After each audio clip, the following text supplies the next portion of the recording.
కట్టుకొని జగన్మోహన్ రెడ్డి గారి సిద్ధివిలాసంగా ఉన్నాడు ఆనాడు. భూములు ఇచ్చిన 29,000 మంది రైతులు విచారవదనాలతోనే ఉన్నారు. మీకు తెలుసో లేదో, కంటి వెంట కన్నీళ్లు కాదు, నాడు ఉద్యమ క్రమంలో రక్తపు చుక్కలు గార్చాం. లెక్కకు మించినన్ని సార్లు నేనే హౌస్ అరెస్ట్ అయ్యా. మేము తిన్నామో తినలేదో, బతికామో చచ్చామో కూడా తెలియని పరిస్థితుల్లో రాష్ట్ర వ్యాప్తంగా తిరిగి ప్రజలను చైతన్యవంతం చేసి 3 రాజధానుల మూర్ఖపు విధానాలను తూర్పారబట్టి 151 సీట్లు వచ్చి అన్న గర్వభంగంతో దుర్యోధుల్లా విర్రవీగుతున్న జగన్మోహన్ రెడ్డి గారికి మోకాల దండేసి 11తో కూర్చోబెట్టాం. ఒక మాట మనం ఆలోచించండి. గత 24 ఎన్నికల్లో 3 రాజధానులతోనే వెళ్ళారు కదా ప్రజల్లోకి. ప్రజలు ఆశీర్వదించలేదు కదా, ఓడించారు కదా, మరి సమీక్షించుకోవాలి కదా. లేదు, రేపు వాళ్ళు అన్నట్టుగానే అధికారంలోకి వస్తారు. ఏం చేస్తారు ఇప్పుడు? ఈ అమరావతిని, ఈ నిర్మాణాలని, మళ్ళీ సచివాలయాలని, హైకోర్టుని, వీటన్నిటిని కూడా బద్దలు కొడతారా? ధ్వంసం చేస్తారా? అసలు వద్దా అమరావతి? అసలు రాజధాని వద్దా?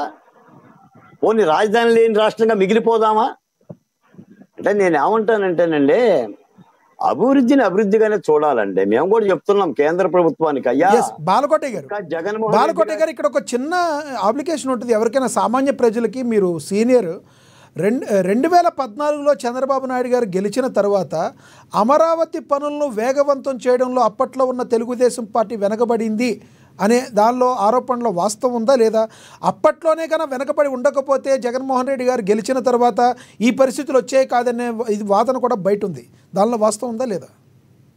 నాగ్ గారు, జగన్మోహన్ రెడ్డి గారు గత 5 ఏళ్ళు పరిపాలన ఎక్కడి నుంచి చేశాడు చెప్పండి మీరు? చెప్పండి, మీరు చెప్పండి సార్, నేను అడుగుతాను. అమరావతి నుంచే చేశారు. ఎక్కడ? అసెంబ్లీ నుంచేనా? అమరావతి అసెంబ్లీ ఎవరు కట్టారు? అవునండి, అసెంబ్లీ సచివాలయం ఎవడు కట్టాడు? హైకోర్టు ఎవడు కట్టాడు? అంటే చట్టబద్ధత కల్పించడంలో అప్పుడు వాటికి చట్టబద్ధత కల్పించడంలో అప్పుడు టీడీపీ సర్కార్. నేను అనేది చట్టబద్ధత కల్పించారు కాబట్టి న్యాయస్థానాల్లో మేము గెలిచాం. రైట్. 372 పేజీల హైకోర్టు తీర్పు అదే. ఒకసారి శాసనసభ తీర్మానం చేసిన తర్వాత 3 రాజధానులు పెట్టే నైతిక అర్హత మీకు లేదు, మీకు అంతగా అవసరం వస్తే కేంద్ర ప్రభుత్వాన్ని సంప్రదించండి హైకోర్టు పిలిచి ఎడమ చెంప కుడి చెంప వాయించితే సుప్రీంకోర్టుకి వెళ్ళారు. చట్టబద్ధత కూడా ఉందండి. అసలు చట్టబద్ధత లేకోకుండా నిర్మాణాలు ఎలా చేస్తారండి? ఒక జీవో లేకోకుండా రిక్రూట్మెంట్ ఎలా చేస్తారు? జగన్మోహన్ రెడ్డి గారు చేస్తారా? కాకపోతే ఏంటంటే ఈ రోజు అంటుంది ఏంటంటే మరింత భద్రత కావాలి, కేంద్ర ప్రభుత్వం కూడా అండగా ఉండాలి. నాడు కేంద్ర ప్రభుత్వం కొంత జగన్మోహన్ రెడ్డి గారి ఆడిన నాటకంలో తాను కూడా చూస్తూ ఉంది తప్ప ఏమీ చేయలేదనే అభిప్రాయం చేత కేంద్ర విభజన చట్టంలో కూడా సవరణ పెట్టే అవకాశం ఉంటే ఆ అవకాశాన్ని సద్వినియోగం చేయమని చెప్తున్నాం మేము.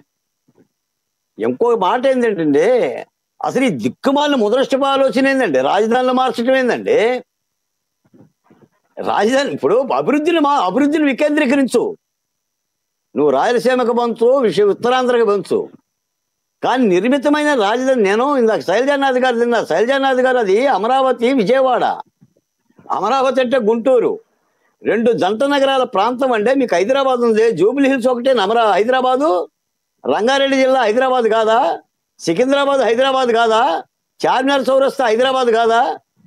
అసలు ఈ పర్యాయ పదాలు ఏంటండి?